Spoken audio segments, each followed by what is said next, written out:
Happy birthday to you! Happy birthday po, ma'am. Thank you! Birthday mo ba talaga? Hindi. So, walang mong libreng cupcake. Tayong din, no? Kung ikaw, bagong buhay ka na, lagi mo na lang akong pinapahamak. Ikaw ang magbagong buhay. Walang kabuhay-buhay ang buhay mo. Ano bang meron sa inyong dalawa? Wala. Meron eh. Magkaibigan lang kami. Pero nakatira kayo sa isang house? Live-in? Magkaibang kwarto?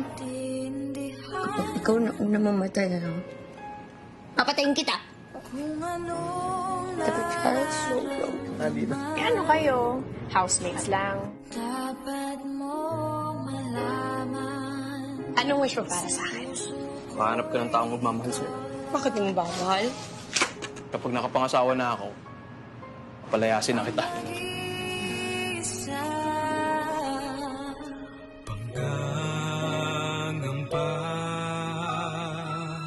Gano'n po kaya katagal? Ayan.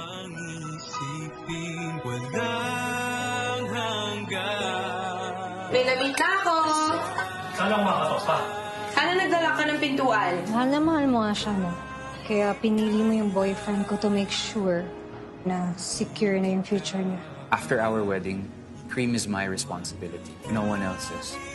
Dapat kung may mauna sa atin, mag-reincarnate ha. Ikaw lang ang dahilan, kaya gusto ko pang mabuhay. Ako lang ang meron siya sa buhay. Hindi lang kita hahanapin. Papakiusap kita sa Diyos.